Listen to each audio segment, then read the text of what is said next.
going to work on the second problem from the properties of cubic functions lesson that we did.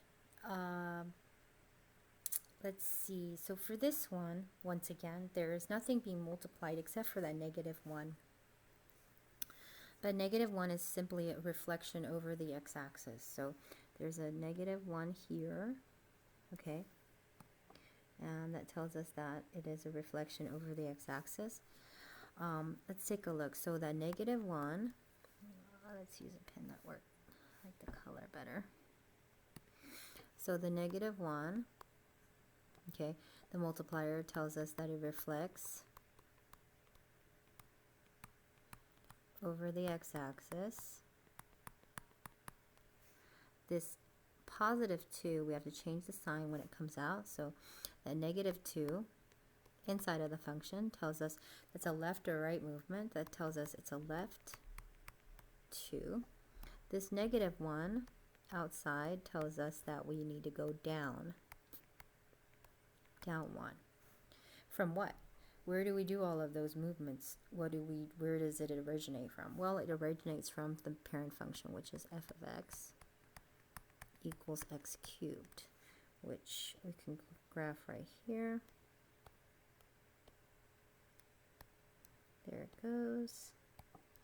And there it goes.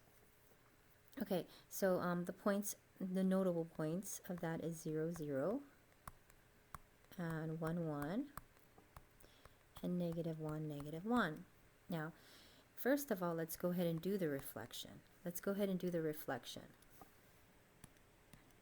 Okay, so reflection tells us that this point right here, 0, 0, is going to reflect over the x-axis. Well, it's on the x-axis, so it kind of can't reflect, so it's just going to stay 0, 0. Now this point 1, 1, 1 right here, it's going to reflect down over the x-axis. So basically we are multiplying that y value by -1. Whoops, sorry. Where's the eraser? Where's the eraser? Nope, that didn't do a very good job. Oh, I forgot I had to take a pen and I have to make it black. There we go.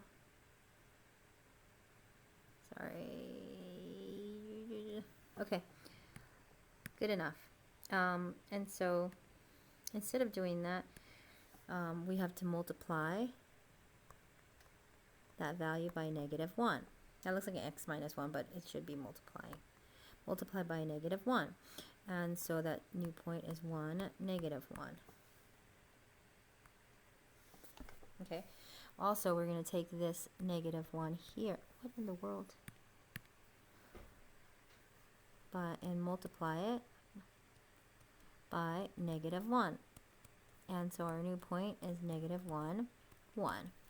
So this point right here reflects over, so it's going to look like that. Okay. So our newly transformed function, I'm going to go ahead and draw that one. It's going to look, whoops.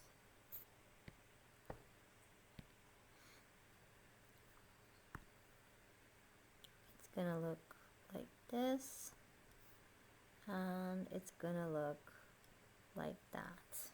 Trying the best that I can. It's really hard to graph with this pen.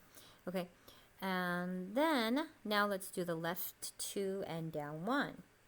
So that, guys, what's going to happen with that is that it's going to be a left 2, so subtract all of the x values by -2, and a down, so all the y values, we're going to subtract it by -1. So our new function is now going to be -2, -1 for that point. Now -2, and you add 1 to it, that is a -1. -1, and you add a -1, that's a -2. Once again, -2, -1, so that point is a -3 and a 0. Let's go ahead and plot those. -2, -1, -2, -1,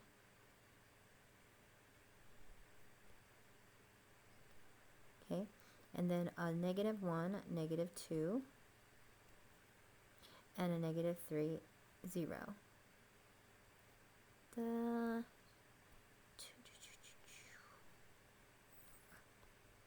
Here we go. So the orange is that y equals negative x plus 2 cubed minus 1. Okay, so we have to first reflect by multiplying the y's, like we did here. We multiplied all of these y's by negative 1. And then we did the movement, left 2, down 1, and we got these 3 points and we plotted them. And as you can see, first the pink reflected over, we reflected it over the y-axis, I'm sorry, the x-axis, and then we moved it left 2 and down 1, each of these points. Okay, good job.